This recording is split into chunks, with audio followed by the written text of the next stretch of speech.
NetApp, zo heette deze man, of tenminste de ploeg waar ze voor uitkomen. Dat is de ploeg van Jens Hepner, Erik Bouwman rijdt erbij, Cesare Benedetti, Dimitri Kleis, dan hebben we Delho, Duin, Schwarzman en Seibert.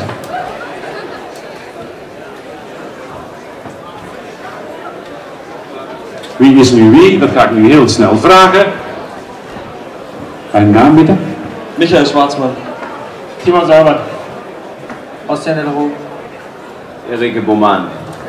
Cesare Benedetti. Huub Duin. Dimitri Kleis. Dimitri, hoe ben jij in deze ploeg verzeild geraakt?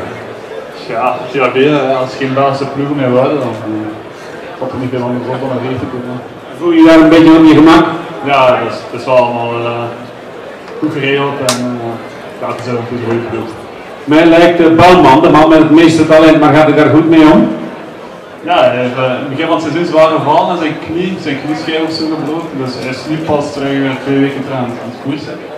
Maar ja, het is wel iemand die heel professioneel is en heel hard werkt en zo, en we kunnen er wel heel van leren. Start jij zondag in het Belgisch kampioenschap? Nee. Waarom niet? Maar geen profvergunning. Je hebt een vergunning van elite zonder contract. Ja, dat klopt. Dus volgend jaar meedoen. Hè?